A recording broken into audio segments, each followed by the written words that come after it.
Most men over 50 have spent decades in conversations with women who were clearly interested in them and missed every signal.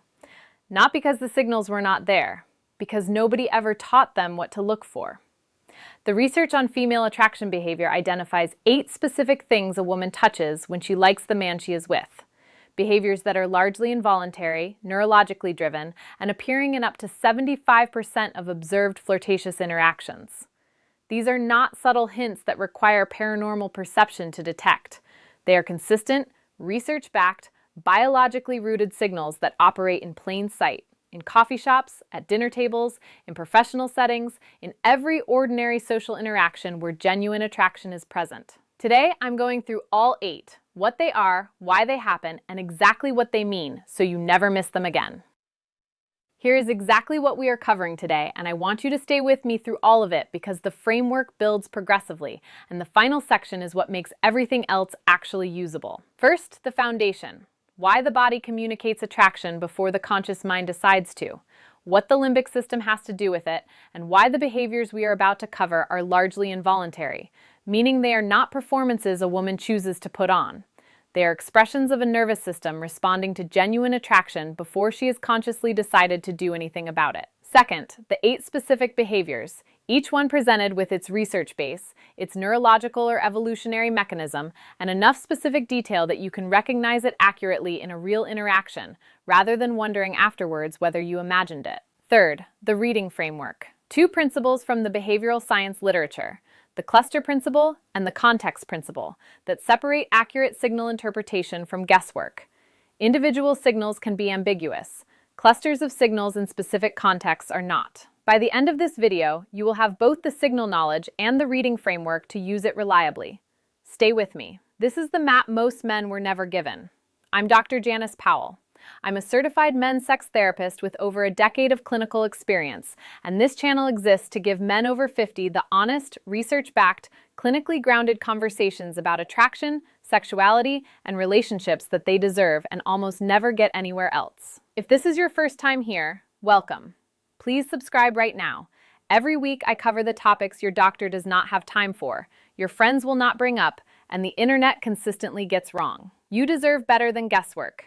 This channel is where the evidence lives. Let's get into it. Part 1, the foundation. Why her body speaks before she does. Before we get to the 8 signals, I want to spend time on the foundation, because understanding why these behaviors happen is what transforms them from a list of things to memorize into a coherent, readable language. Attraction is not processed at the conscious level first. It is processed subcortically, below the level of conscious decision-making, in the limbic system, which governs emotional and instinctive responses. The limbic system activates attraction-related behaviors automatically and involuntarily before conscious awareness catches up. This means that when a woman produces the behaviors we are about to cover, she is very often not making a deliberate choice. Her nervous system is expressing what her conscious mind may not yet have fully processed or decided to act on.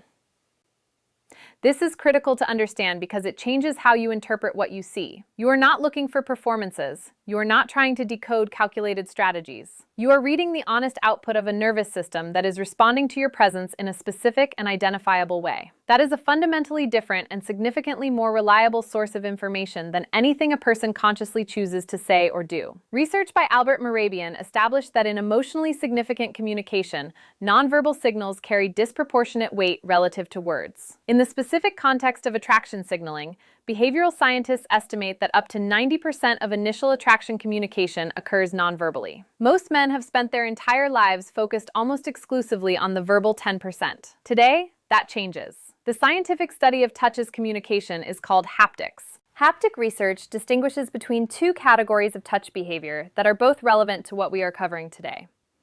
The first is auto-contact behavior, also called self-touching or self-adapter behavior, in which a person touches their own body. The second is object-touching behavior, in which a person manipulates objects in their environment.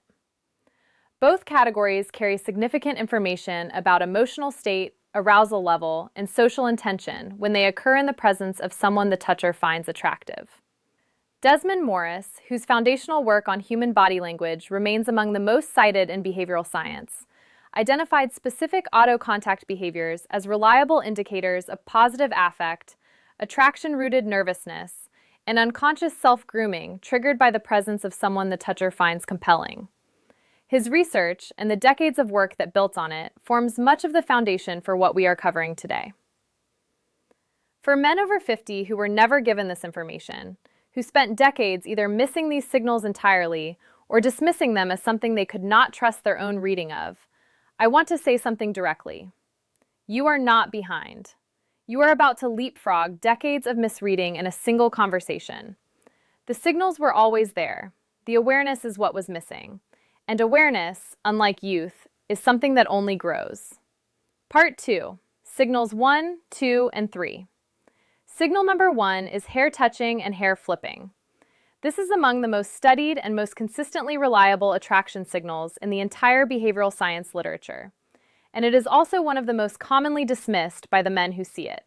Research identifies 2 distinct mechanisms operating simultaneously in this behavior. The first is neurochemical. Hair touching is an auto-contact behavior triggered by elevated dopamine in the presence of an attractive person.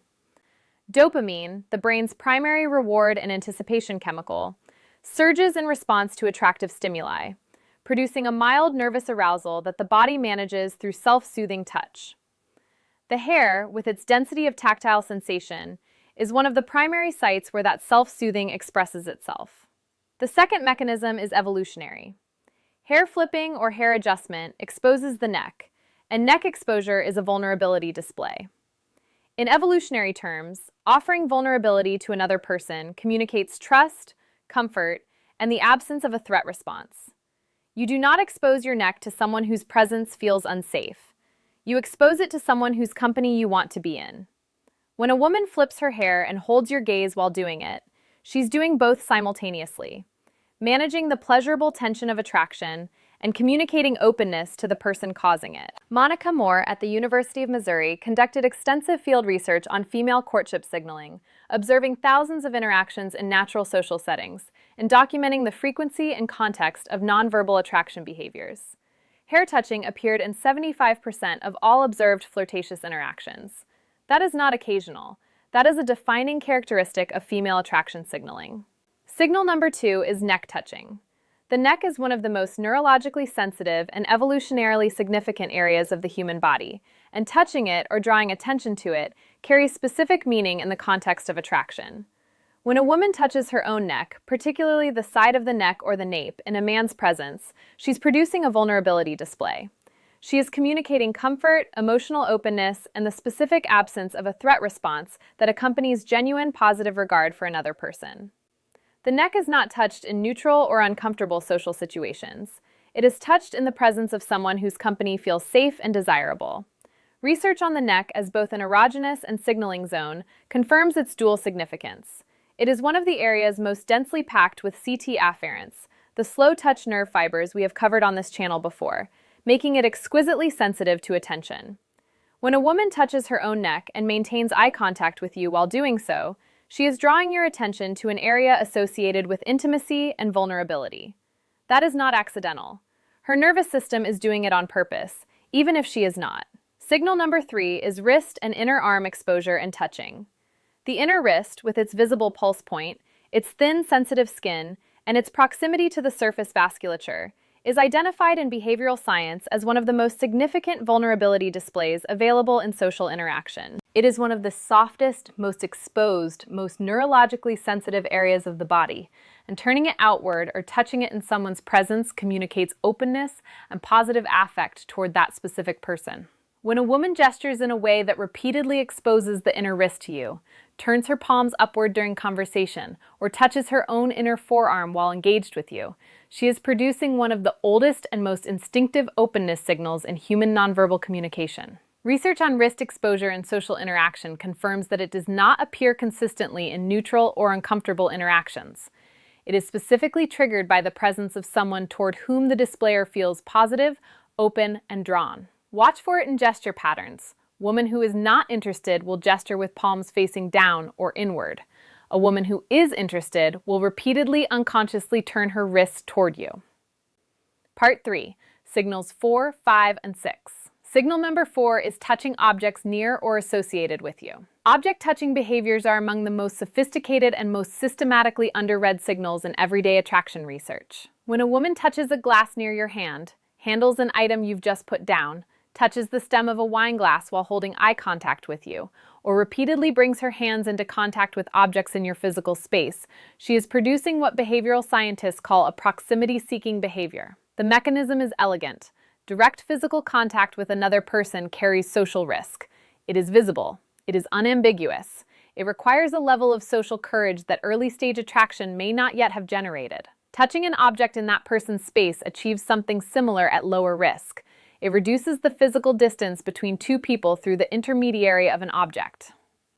It functions as a socially acceptable, plausibly deniable way of initiating closeness. The woman maintains the appearance of non-intentionality while her nervous system is actively moving her toward the person she is drawn to. For men who understand this signal, it is one of the clearest and most actionable indicators of interest available. When a woman's hands keep finding their way to objects in your immediate space, she is telling you something her words have not said yet. Signal number 5 is self-grooming behavior. Adjusting clothing, straightening jewelry, smoothing fabric, or making small appearance corrections in your presence. Self-grooming in the presence of an attractive person is one of the most evolutionarily consistent attraction behaviors documented across species. In humans, it manifests as adjusting a collar, straightening a necklace, smoothing a dress, or running a hand along clothing. Small, often unconscious appearance corrections that signal a specific awareness. I care how I appear to you right now.